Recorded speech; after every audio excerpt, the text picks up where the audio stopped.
Okay, so we're going to do a quick one for the solstice, Litha. June 20th to the 23rd, it's usually the longest day, 21st. So, apart from the idiots just stop oil that tried to ruin it for everybody. Oh, there it is. Okay, so we've done it, so we're not even going to look for it. We know it's in that pile, so we're going to use that amount of cards. So there it is, the solstice. So they've given us an amount of cards and we're going to go through them all. So it's about standing on your own 2 feet, within or without a relationship or a job. It's about having everything you need, possibly not everything you want, but you have all you need. White rabbits, the 1st of July may be important. Those born in the year of the rabbit may be important. 9 years. There we have, at the gates of hell, High Priestess. For me, that has a double meaning. It's my card for the 2nd. It's also the 29th, the date that my brother died. So put at the gates of hell by someone else, letting negativity into your aura, be it financially, emotionally, spiritually, mentally, or physically. The tarot reader, the psychic, the medium, the empath, taking in negative energy, taking in negativity into your body by mouth or injection, whatever it is. And watching your words, they may be negative coming out of your mouth, written or spoken. But mostly she's mute. She cannot or will not say something. Secrets. Impatience. Heartache, sorrow, loss, separation, perhaps minor surgery. Do not fear the future, for the future is should be an adventure. And then Richard again, the Lord Mayor. The story of Puss in Boots, Dick Whittington, look it up because I'm not going to go through it all again. I've done it many, many times with you. You've nothing to fear but fear itself. Miracles can happen. So we've got the 22, 1 and 28 positive energy that was in the read today, as was this.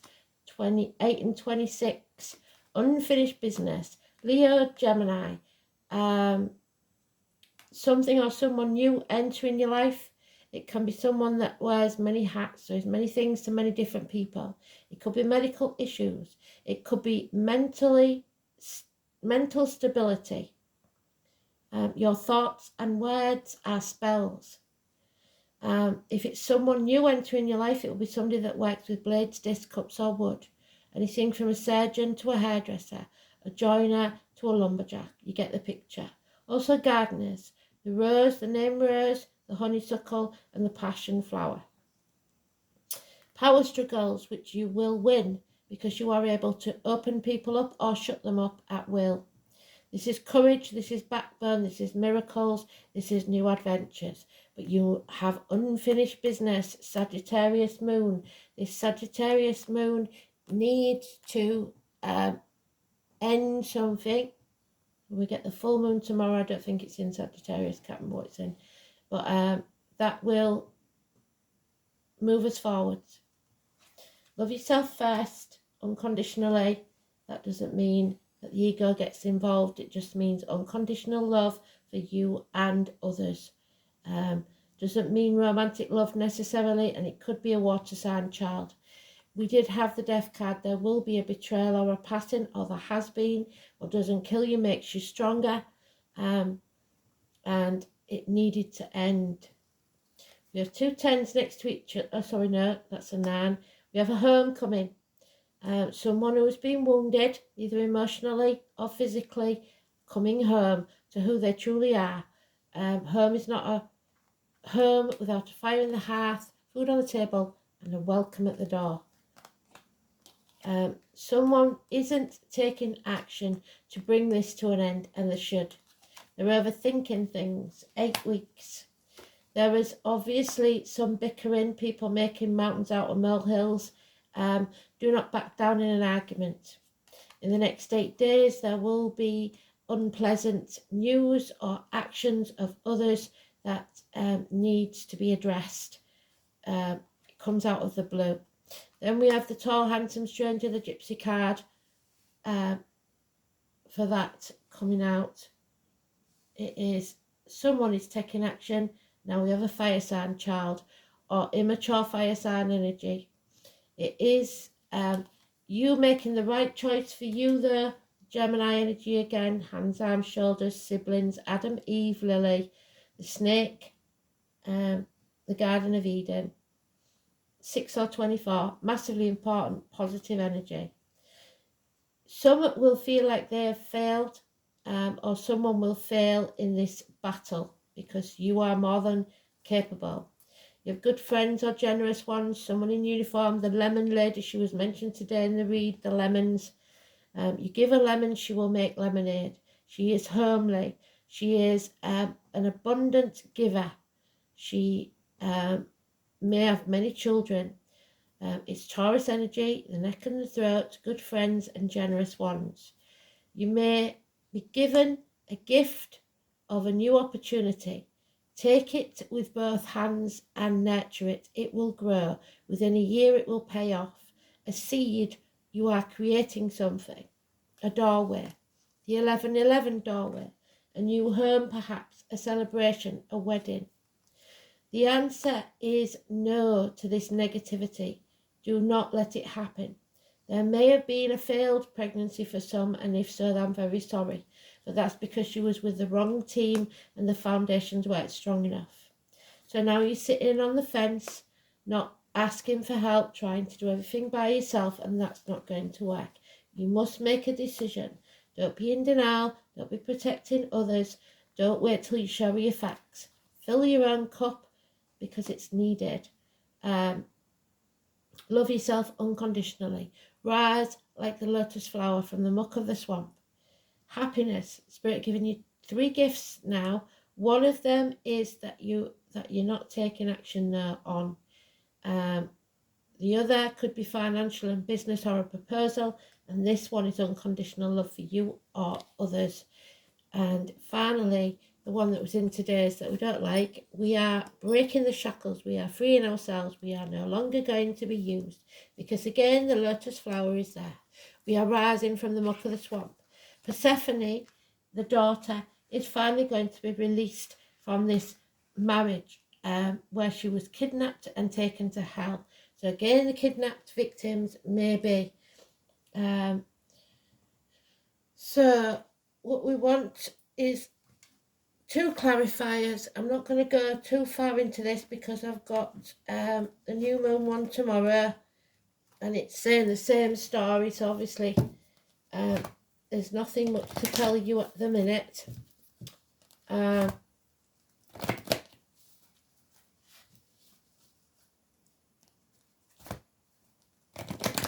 Tomorrow I'll do the full moon read.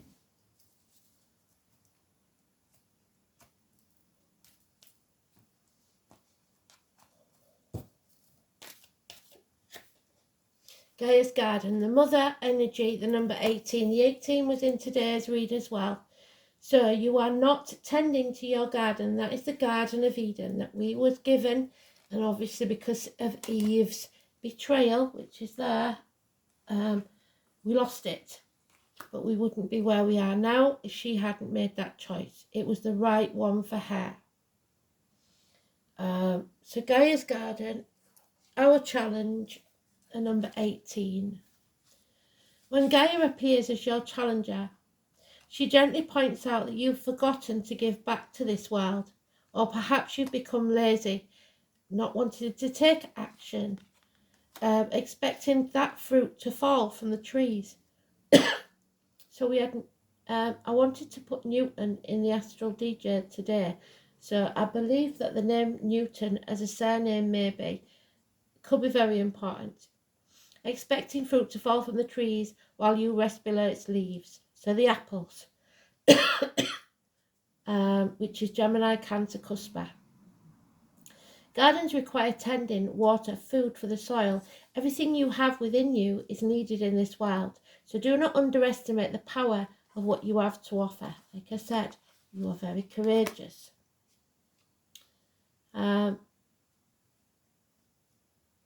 Timely effort is called for when Gaia challenges you to help her in the garden. So ask not what you will get, but what you can give. You'll be pleasantly surprised by this change of perception.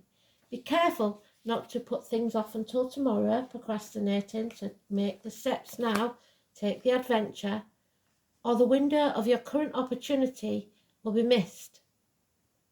Yet even if you do miss this one, as long as you're willing to help in the garden, you'll most certainly see another. And that's because whatever's meant to be yours will always be yours and cannot be taken from you. Eventually you will get it. It's just that if you'd done as you're told in the first place, you would have got it a lot quicker. So here we go.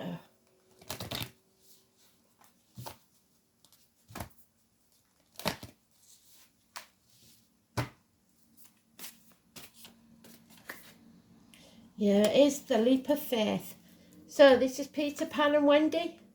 So we've got more names. We've got the Fool again, taking that leap, jumping off that cliff and making her wings on the way down.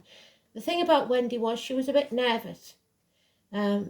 She was coming into being a bit older than the boys. So when Peter flew off the windowsill and her brothers went with him, she was a little more reserved because she'd stopped believing in magic. This magic. She was a bit jaded. But she realised it must be possible because her brothers were flying in front of her and so was Peter. So she took that leap of faith and followed. She had many adventures. She returned safe and sound, and so will you. So, the leap.